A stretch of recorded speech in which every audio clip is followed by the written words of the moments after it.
D'accord. D'accord. Chers compatriotes congolais, congolaises, très chers camarades de lutte, nous allons nous entretenir aujourd'hui sur la situation interpellante qui prévaut actuellement en RDC. Il y a un laps de temps, nous n'avions pas échangé, nous allons toujours essayer de résumer la situation, faire des analyses et puis passer peut-être dans la langue maternelle pour ceux qui comprennent aussi notre langue, le Tchouba. Je me base sur trois sujets aujourd'hui. Nous aurons le premier sujet qui va nous emmener sur notre classe politique qui, comme toujours, recourt aux mêmes, c'est pas moi, aux mêmes manières de penser, je ne sais pas, les mêmes analyses, sans tenir compte de savoir d'où nous venons et projeter où nous allons. Si on ne sait pas d'où on va, on doit quand même se baser pour voir d'où nous venons. Maintenant que la classe politique congolaise entame encore sa chanson d'aller aux élections pour l'an 2023, elle invite même notre peuple à les accompagner comme toujours. Et nous nous posons la question, sommes-nous dignes d'être le peuple congolais qui n'a pas la mémoire de voir les choses, nous le faisons par enthousiasme ou nous le faisons par, je ne sais pas, ignorance. 2006. On doit toujours répéter pour vous dire, voilà, nous étions en 2006. On a vu même la force européenne sur le sol congolais, avec des drones. Comme quoi, ils sont venus sécuriser les élections pour que ces élections-là soient transparentes, démocratiques, et tout ce que vous voulez comme qualificatif. Et la suite, nous la connaissons. Le peuple va pour élire ses dirigeants, mais ceux qui décident sur celui qu'on a élu, ce sont les autres, les occupants. Les occupants ont le pouvoir de dire non. Le peuple vous a accompagné certes aux urnes pour faire plaisir à la communauté qui nous vend ces élections. Toutefois, on trouve que voilà, la solution congolaise se trouve dans les élections. Mais c'est archi faux. Puisque 2006, vous savez ce qui s'est passé. La même chanson est revenue en 2011. Le peuple a toujours accompagné avec toute la bonne volonté de croire qu'il est temps d'évincer maintenant les occupants pour qu'ils rentrent chez eux et que nous puissions rester entre nous pour développer notre pays.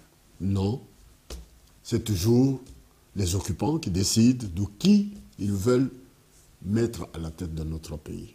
Et c'est le même occupant qui revient. En 2006, l'occupant est revenu. En 2011, l'occupant est toujours là. Mais on fait un petit toilettage avec peut-être l'environnement international qui semble un peu bouger à gauche, à droite. Nous avons vu l'autre scène en 2018 où on nous parlait de l'alternance. Et quelle alternance? Qu'est-ce que le peuple voit dans cette alternance? Au lieu de diriger le pays avec la Constitution qui est la Bible politique partout dans le monde, non, nous sommes dirigés par un deal, par deal. Beaucoup ne comprennent pas qu'est-ce qui se passe quand on parle d'un deal. Les deals, on les avait connus. Moi, je parle en tant que cofondateur de l'UDPS. Je sais de quoi les deals ont été rédigés pour tuer complètement, enterrer l'UDPS. Pour votre mémoire, rafraîchir la mémoire, nous sommes en 1987 avec les accords de Badolite. C'était un deal où ceux qui étaient relégués, les fondateurs qui croyaient que le parti c'est leur œuvre, sont allés s'agenouiller, sont allés à la table avec Mobutu. Eh bien, ils ont signé un deal. Et ce deal-là, nous savons où ça nous a amenés. Mais nous, étant une jeunesse déjà mature à cette époque-là, nous avons créé carrément une autre direction pour sauver ce qu'on pouvait sauver. Nombreux de nos compagnons qui hier, aujourd'hui, sont encore vivants. Ils peuvent vous témoigner de la direction politique rénovée. On ne veut pas toujours revenir. C'est pour vous dire que nous étions quand même une jeunesse mature. Aujourd'hui, on nous parle d'un deal. Et ce deal mène un morceau de l'UDPS au pouvoir. Avant d'aller à ces élections chaotiques, le parti était déjà sauciné. Nous étions déjà émiettés. Et l'aile familiale s'est distinguée. Et on a vu les Vadrouilles, ils sont allés à Venise, ils sont allés à Ibiza, ils sont allés partout. On a entendu, mais toutefois, quand on levait le ton pour dire que non, le parti est en morceaux, non, les gens ne voulaient pas comprendre. Et ce morceau a persévéré dans le mal. Et aujourd'hui, ils sont au pouvoir. Et tout le monde s'agenouille, croire que c'est le pouvoir de l'UDPS. C'est la foi. Hein. Si vous avez foi dans ce qui se passe là-bas, hein, les gens qui dirigent un pays comme le Congo est dirigé avec un deal et non avec la Constitution. Quand on recourt à la Constitution, c'est là où ils trouvent qu'on veut distraire le peuple. Mais réellement, on ne dirige pas le Congo aujourd'hui par la Constitution. La Constitution, c'est pour nous flouer. Si on recourt à la Constitution, c'est pour flouer le peuple. Mais c'est le deal. Eh bien, aujourd'hui, présentement, je ne vais pas entrer dans les détails pour qu'on puisse encore nous dire que voilà, vous êtes à 1000 km ou à 10 000 km, vous ne connaissez pas ce qui se passe sur le terrain. Mais nous connaissons ce qui se passe sur le terrain et que peut-être vous, qui êtes sur le terrain, vous ne comprenez absolument rien. Aujourd'hui, cette armée des pays voisins sont sur le sol congolais avec leurs troupes. Je m'en vais pour preuve les nouveaux venus, hein, puisque les anciens sont toujours là. Hein. Les nouveaux venus, c'est la Zambie qui est là.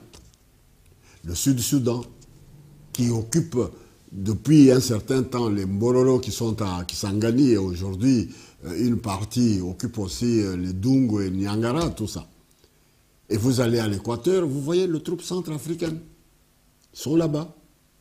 À côté de nous, Congo-Brazzaville, où on est en train de fréquenter tout le temps. Mais l'île de Mateba, le drapeau flotte. Allez vérifier. Le drapeau qui flotte sur l'île de Mateba, c'est le drapeau du Congo-Brazzaville. L'Angola est là, jusqu'à, c'est pas lui là où Lukula, c'est dans le bas fleuve, à la recherche des combattants ou des militants qui ne meurent pas de flecs de triste mémoire. Demain, le Kayembe est toujours aux mains des Angolais, et nous connaissons. Le lendemain, vous allez entendre du côté de Chikapa, il y a des escarmouches. À Kamako et qu'on sort là-bas, il y a des gens qui fuient. Le Kamako, le drapeau flotte quelque part là-bas, aux environs de Chikapa. Eh bien, vous allez le parler sur le lac Tanganyika. Vous voyez les troupes zambiennes qui sont là-bas, dans le fief d'un certain Zoé qui ne connaissait même pas le pays, qu'il a dit ouvertement qu'il a connu le pays que maintenant, avec l'arrivée de son soi-disant frère à la tête du Congo. Et le Rwanda, le Burundi, ça on ne peut pas citer puisque ce sont les premiers occupants. Mes amis, chers frères congolais, si nous ne maîtrisons pas la situation politique, la situation qui nous interpelle tous aujourd'hui, ce pays-là est voué à sa balkanisation. Nous ne le souhaitons pas. Grâce à nous autres qui sommes ici dans la diaspora, nous ne dormons pas jour et nuit, nous sommes au four et au moulin. Nous entretenir avec les décideurs, ce que vous appelez là-bas les décideurs, nous allons vers eux pour leur dire pourquoi vous vous taisez. L'aide, c'est maintenant où on peut voir les vrais amis, on les connaît dans les malheurs. Nos malheurs viennent de par vous. Aujourd'hui, tout le monde a oublié l'opération turquoise, source de nos malheurs. C'est la France qui nous a amené ces troupes-là de l'opération turquoise avec tout ce que nous avons accueilli. En bantou, un grand cœur, l'humanisme, tout ce que vous voulez. On a accueilli les réfugiés qui venaient avec armes, avec munitions, avec tout de notre pays voisin. Or, c'était déjà préparé dans le laboratoire que ça se fera ainsi. Le loup et l'agneau. Nous avions appris à l'école. Il fallait à l'école aller étudier le loup et l'agneau. Eh bien, ces gens-là nous causent du tort. Ils sont là, calmes. C'est comme si aujourd'hui, celui qui dirige le Congo en catimini, qui est blotti à Kingagati, le Kanambe Christopher, le fils de Kanambe Christopher. Mais ce n'était pas le choix du peuple congolais. Nous savons comment il est venu trôner. On nous l'a imposé après la mort de soi-disant son père Mouzé, qui est venu avec ces gens, et que nous, le grand UDPS de cette époque, avec son leader charismatique, qu'on l'aime ou qu'on ne l'aime pas, qui est monté au créneau le 23 mai 1997 pour dénoncer, dire que non, Mouzé, qu'ils viennent nous dire la facture, nous allons payer, et puis nous voyons que les gens qui l'ont accompagné ne sont pas des Congolais. Haro sur l'UDPS. La suite, vous la connaissez. Etienne Tshisekedi est relégué dans son village pour avoir dénoncé les troupes étrangères qui accompagnaient Laurent Désiré Kabila. À la mort de Laurent Désiré Kabila, mais nous savons les tractations. Et qui était au four et au moulin? C'est la puissance coloniale qui est venue avec ce bonhomme pour nous dire que voilà, c'est le fils de Mouzé et on a tout modifié. La constitution issue de la conférence nationale souveraine qui donnait l'âge d'un président de la République dite démocratique du Congo se situait aux environs de 40 ans. Non, on vient avec un jeune homme dont on ne connaissait même pas son âge, même par ceux qui sont venus nous l'imposer, nous dire que voilà, il est né à Ewabora, et il avait 29 ans. Soit, nous ne creuserons pas. Nous sommes là pour finir dans le passé, pour vous rafraîchir la mémoire, pour vous dire que non, ces élections n'apporteront pas la solution à la situation que nous vivons aujourd'hui en République démocratisée du Congo. Non. Notre politique, le pays est occupé. Nous ne cessons jamais de le dire. Dans un pays occupé, on n'organise jamais les élections. Eux-mêmes qui viennent avec, qui nous fabriquent des rois, les faiseurs de rois, ils étaient occupés ici par les nazis. L'histoire est là même. Pendant l'occupation, avaient-ils organisé des élections dans leurs anciennes démocraties ici? Nous regrettons.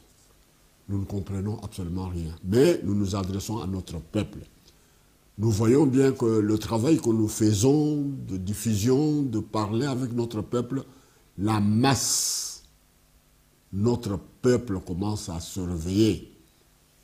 Notre peuple est déjà debout, surtout la jeunesse à qui on a volé la souveraineté par un groupe de gens.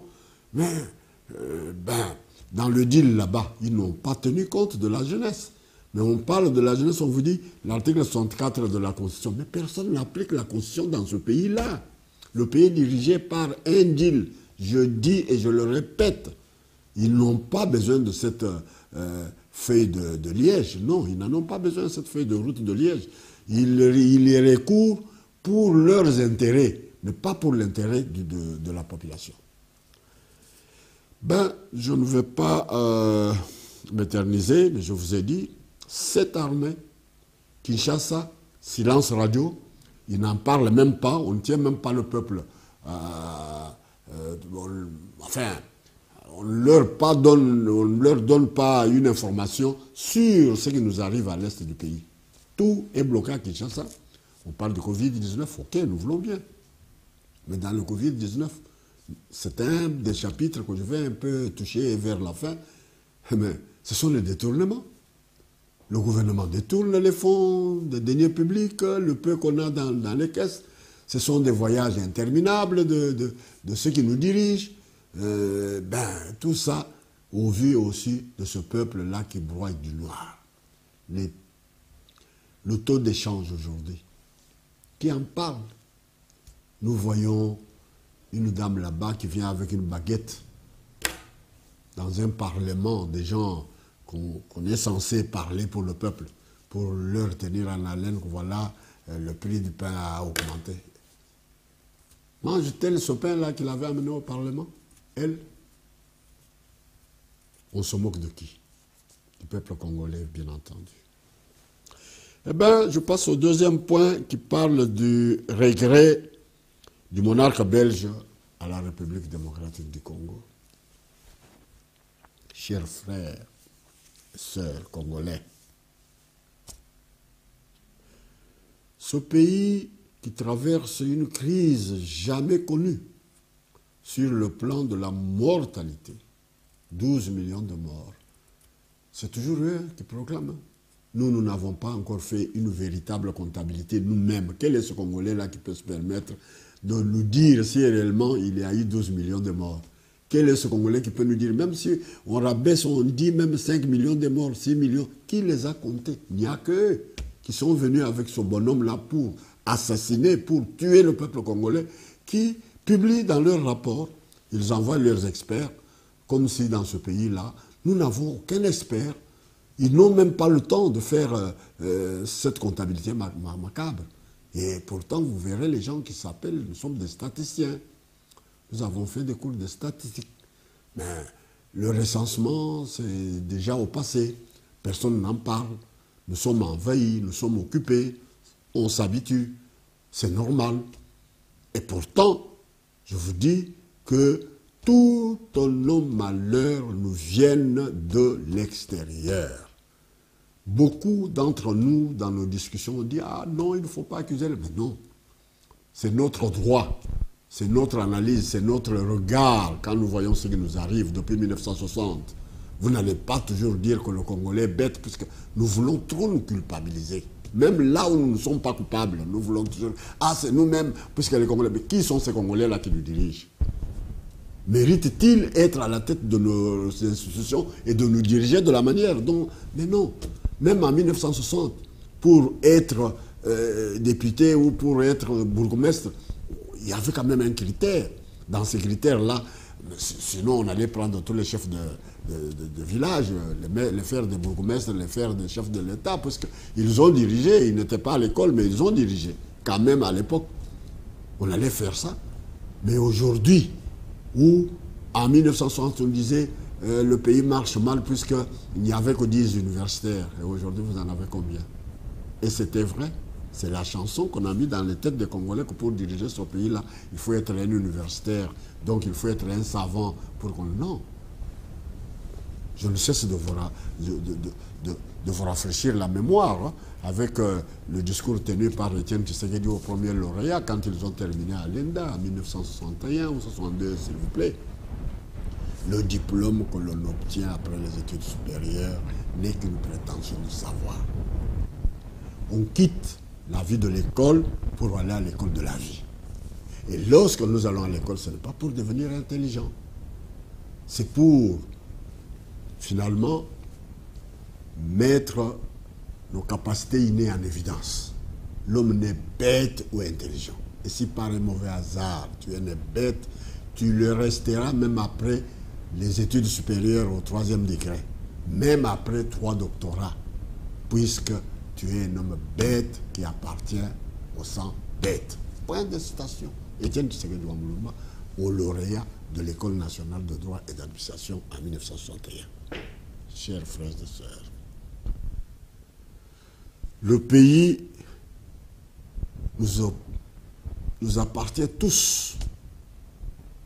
Mais la légèreté qu'on trouve dans cette élite congolaise qui, pour des miettes qu'on jette par les occupants, qui mangent à table et qui jettent le peu de eau en dessous de la table, on vous voit là-bas, comme des cochons, en train de vous disputer. Donc, notre élite de la déviance, une élite qui ne voit que son ventre, la politique du ventre, la politique d'ici et maintenant. C'est ça qui tue la République dite démocratique du Congo.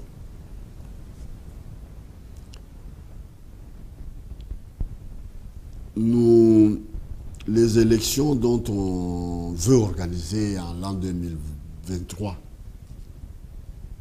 que Dieu ait pitié de notre peuple.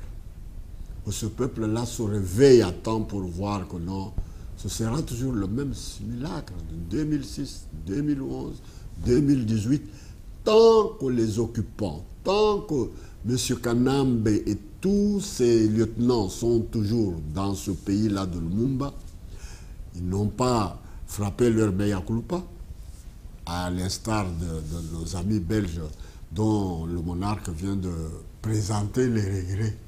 Mais non, on n'a pas besoin de ces regrets. Et il va même plus loin pour parler de la réconciliation. On se réconcilie avec qui et pourquoi? C'est la puissance coloniale qui nous a mis dans le pétrin où nous nous trouvons aujourd'hui, en tuant les meilleurs de nos fils, qui avaient une vision, qui avaient un plan de l'avenir. Tous les dignes fils de l'Afrique ont été tués de la même façon, du nord jusqu'au sud. Les Modibo Keïta, les Kwame Nkrumah, les Sékou Touré, les Abrekar Cabral, on peut vous citer autant. Les gens qui avaient une vision, qui portaient leur peuple dans leur cœur, qui voulaient vraiment diriger comme on dirige partout au monde avec le peuple. Non, on est venu toujours de l'extérieur, parce que moi, je ne suis pas de cette politique des gens qui croient et qui prêchent que la politique, c'est le mensonge. Non, mes frères et sœurs. Nous avons entendu cette chanson-là, les jeunes gens, les femmes ici, qui prêchaient, non, la politique, c'est le mensonge, me dites. Mais ces pays ne sont pas construits dans les mensonges. Nous vivons à l'extérieur, nous vivons avec des gens qui, c'est vrai, il peut y avoir une classe qui croit que la politique, c'est mentir, mais cette époque est révolue.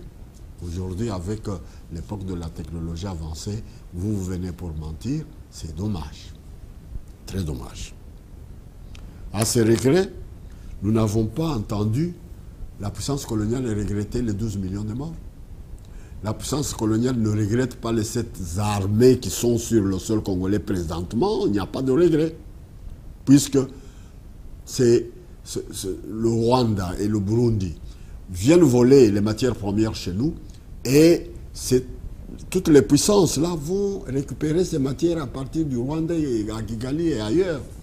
Vous avez vu dans leur proclamation de vol sur le continent africain, nous sommes étonnés de voir que la République dite démocratique du Congo ne figure pas. Mais le Rwanda, les vols vont régulièrement maintenant, puisque on sait que c'est là le comptoir maintenant de l'Est pour nos matières premières. Ils doivent aller là-bas pour puiser et puis revenir. Oh, pauvre peuple congolais. Ces respects-là, si nous prenons cette métaphore belge, nous disons que la République occupée a besoin de retrouver sa souveraineté, sa respectabilité et son intégrité territoriale. Voilà là où ces regrets allaient rencontrer notre assentiment. Non, on regrette quoi? Ils ne le disent pas. On vous dit, on présente les regrets. De quoi? Des tueries qui continuent jour et nuit aujourd'hui. 220 tués avant-hier à Ipupusi, Ipupu, dans le territoire de Fizi, ou à l'est toujours. Kinshasa, push, cousu, silence radio. Et le gouvernement, soi-disant gouvernement de Kinshasa, nous gouverne de cette manière-là. Et quand nous nous levons la voix pour vous donner cette information-là, vérifiable, non, vous ne connaissez rien, vous êtes à 8000 km, qu'est-ce que vous connaissez de notre pays? Mes frères, nous sommes Congolais comme vous, et le Congo nous appartient tous.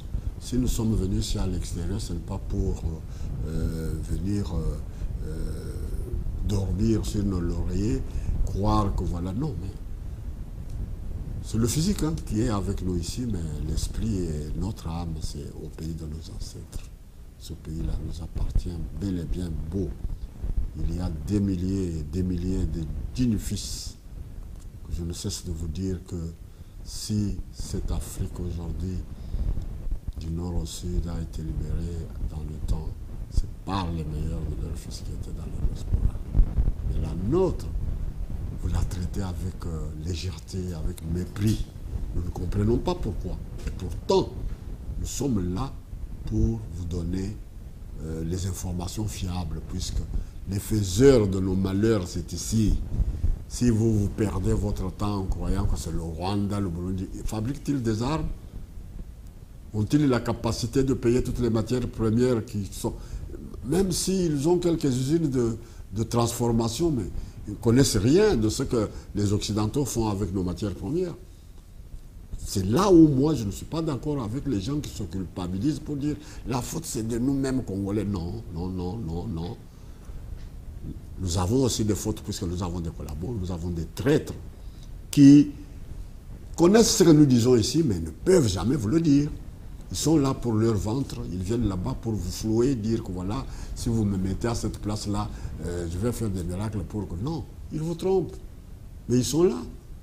Depuis l'assassinat de Lumumba jusqu'à aujourd'hui, on est venu avec Mobutu 32 ans, imposé par l'extérieur. Et vous connaissez la suite. Kabila qui était maquisard dans la brousse, au moment où le pays avait déjà des têtes pensantes, on va prendre ce maquisard-là, on le place au pouvoir par toujours l'extérieur. Vous ne me direz pas que ce sont des Congolais qui sont allés chercher Kabila. Aujourd'hui, on vous impose le petit bonhomme qui est à Kingagati et vous vous habituez.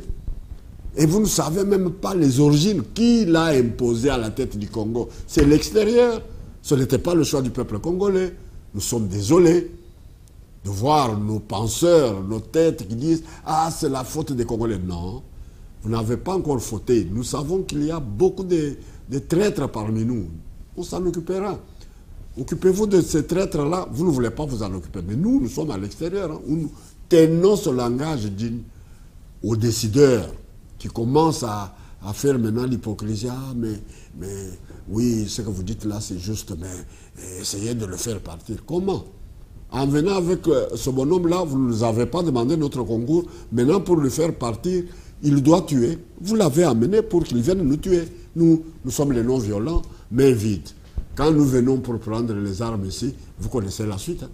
Vous nous donnez cette arme, mais vous donnez les formations à l'autre. Voilà, il y a un groupe tel qui est venu payer les armes pour aller en guerre. Tous ceux qui entrent, les armées là, mais est-ce qu'eux ne peuvent pas donner l'information correcte au peuple congolais?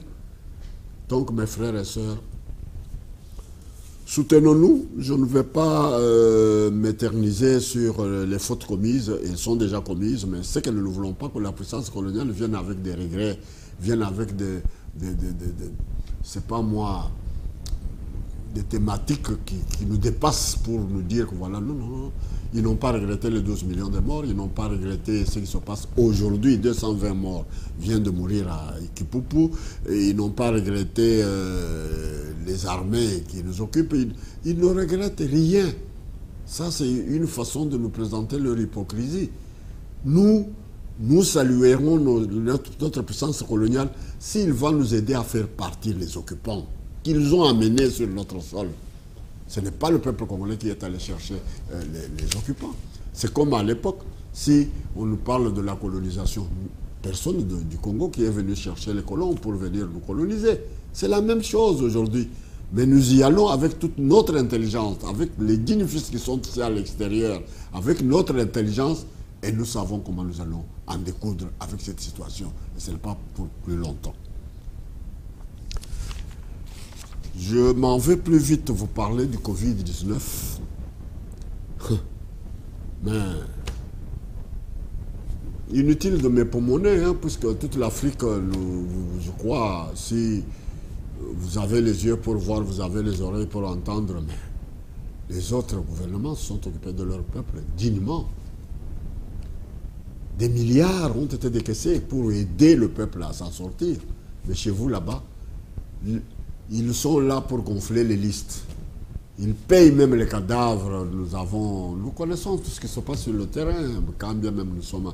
Vous n'avez pas un peu de courage de leur tenir tête. Mais nous les tenons tête pour dire ils ont payé même des cadavres pour gonfler les listes, de façon que l'aide de la banque ou de l'Organisation mondiale de la santé puisse tomber dans leur escarcelle. Mais c'est tombé, mais c'est détourné. L'équipe de riposte donne-t-il des informations fiables dans tout ce qu'il vous balance jour et nuit? Voilà, aujourd'hui, il a atteint tout ça. Mais, mes frères, que nous n'ayons... La maladie existe, certes, nous l'avons vu. Mais nous, ici, quand nous rencontrons ceux qui veulent venir là-bas avec les aides, il n'y a pas longtemps, on faisait un pont aérien par l'Union européenne, mais on ne sait pas qu'est-ce qu'il a amené dans ces colis. Il n'y a que vos autorités là qui connaissent ce qui était dans les colis, puisque les avions, le pont, ont-ils parlé du pont? Le pont, on a vu les cartons qu'on déchargeait dans c'était des armes, c'était des médicaments, c'était de quoi? Ou ce sont uniquement les cachinés? On ne sait pas. Ils sont allés à Goma, puisque Goma, nous avons deux capitales. Hein. La capitale Kinshasa et Goma maintenant est devenue la capitale de l'Est. Tout le monde désire aller là-bas. Et après, plus rien. Nous ne savons pas est-ce que ces vols-là sont rentrés vides, sont rentrés comment? Point d'interrogation. Voilà le Covid. Donc, eux gèrent les fonds que leurs amis, leurs maîtres qui les ont placés au pouvoir, viennent un peu pour secourir le peuple et eux mettent dans leur poche. C'est dommage, c'est regrettable. Eh bien, nous avons vu des marches. Nous saluons, nous avons vu la population qu'on amène dans la rue. Premier jour, mort d'homme. Deuxième jour, bon, même si on dit que la marche de la Mouka, mais vous ne comprenez pas le jeu qui est entre les deux, hein, puisque diviser pour régner, c'est ça, la politique des occupants. Ils veulent vous montrer que l'UDPS, comme il commence, c'est l'aile familiale qui est, ce n'est pas l'UDPS, puisque il y a UDPS et UDPS, hein, nous connaissons qui incarne l'UDPS dans leur âme, dans leur sang. On est là, nous saluons l'UDPS du peuple qui est resté droit dans ses bottes et qui a un discours semblable à ce que nous tenons ici à l'extérieur. Cet UDPS du peuple-là, nous saluons et qu'il reste droit dans leurs bottes. Cette UDPS vendue, qui a vendu la mèche, qui est allée à la mangeoire, nous voyons comment ils s'entre-déchirent. Les dirigeants... Ah bon? Nous voyons ce qui se passe. Hein. Il n'y a pas de l'UDPS. Hein. Nous sommes tous étonnés de voir qu'il y a les naïfs qui croient encore qu'il y a l'UDPS qui tourne sur le terrain. Mais la vraie UDPS est allée à la mangeoire avec ses dirigeants, avec ses députés, avec tout le monde à la mangeoire. Il ne parle plus du parti. Mais le parti reste dans notre âme. C'est notre œuvre, c'est notre enfant. Nous ne le laisserons jamais périr. Les marches, nous les avons vues très bien. Et après, c'est ça la question que nous nous posons. Après, on a marché. On a entendu des thèmes. On devrait marcher pour l'eau, pour l'électricité. Non. Il faut marcher contre l'occupant. C'est tout. Voilà cette grande marche-là que nous attendons de notre peuple. Ça s'appelle autrement, ça ne s'appellera pas marche, ça s'appellera soulèvement populaire. J'ai dit et je vous remercie.